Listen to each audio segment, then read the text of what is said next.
Suhair said that when those towers fell, they collapsed on themselves like a broken heart. I was 14, and I watched them fall from the television screen of my first hour biology lab. I didn't even know what those towers were.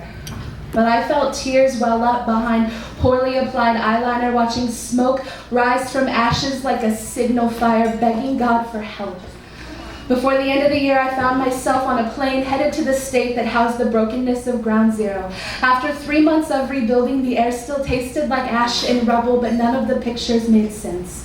Where there should have been blocks of reconstruction putting pieces of humanity back together, there were only people. The media painted all better, huddled around photographs of loved ones and lovers, the ones laid to rest and ones not yet recovered, still wounded, breaking open to cry, silently shaking fists at the sky, demanding answers for the casualties cradled in their hands like this. This will bring them back. And that's when I saw her, kneeling in an alleyway between families holding each other, their skin pressed white like Taj Mahal marble, corn silk hair and embraces filled with hope like 90 days of silence hadn't passed.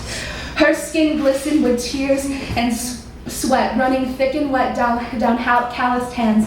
Rich like the most beautiful espresso silk was woven over her mother's hips, and between sobs, she papered this neighborhood too wealthy for her to live with pictures of Luis. 23. Have you seen him, please? He's my son, my son. None of these people ran to her side. None of them offered to hold her while she cried, and some looked at the beautiful boy on the flyer like they'd seen enough death for one life. I never felt more like a child than the afternoon I cried silent under a sky so blue, watching this mother grieve for her son. How could the sky look like this when bodies were still pinned beneath shrapnel and twisted metal? The glass tombs of those who would never make it home to kiss their children goodnight, never have a chance to make love to their wives, never care for infants knit unborn in wombs of safety, voices that never had the chance to cry, save me. She wept alone. A gravity of grief I can never own. My soul is not that strong. But the voices struck silent with secrets to speak, keep other eyes blinded when brown mothers weep. I wonder if she knows that an ocean away, the same tears fall on russet cheeks like desert tapped sea, flooding arid channels of grief with mother's sorrow. She too clinging to memories of a boy lost in the battle between gods and power.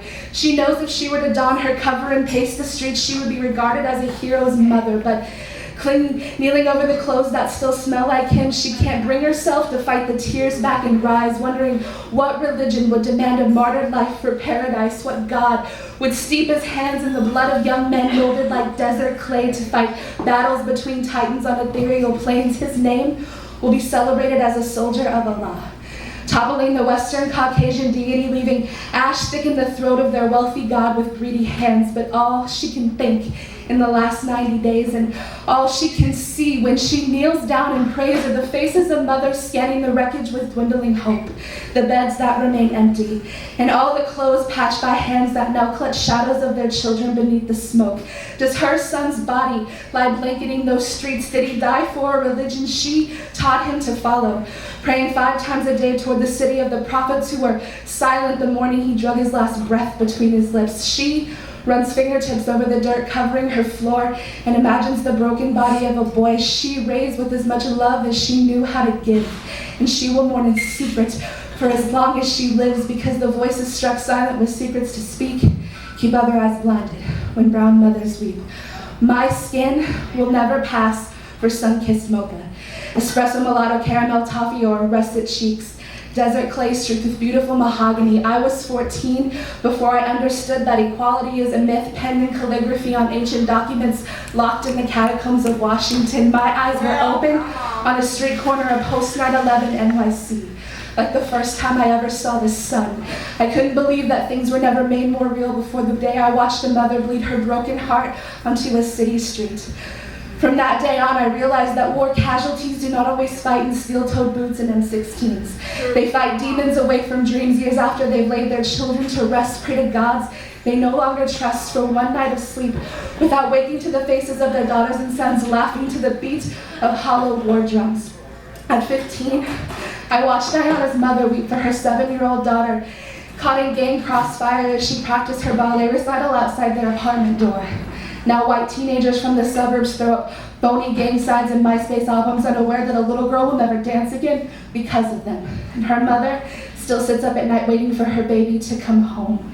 At 20, I watched a mother of 6 sit in silence while they buried the love of her life. The customs she was born into kept her from saying goodbye to the man who gave her 4 sons and decades of the kind of love people die for. To mark their suffering, she and her daughters cut their beautiful raven hair like heartstrings and bled their mourning out in darkness. Their stories will never make media headlines or box office, never pique the interest of talk show groups or special interest groups. Pain is deeper than the skin that keeps our hearts from beating like one, but who will speak for the mothers who weep for their daughters and sons? Who will be the voice for the quieted? Who will see for the eyes that are blinded? And who will come for the wounded in the streets to stop the cycle of silence when brown mothers weep?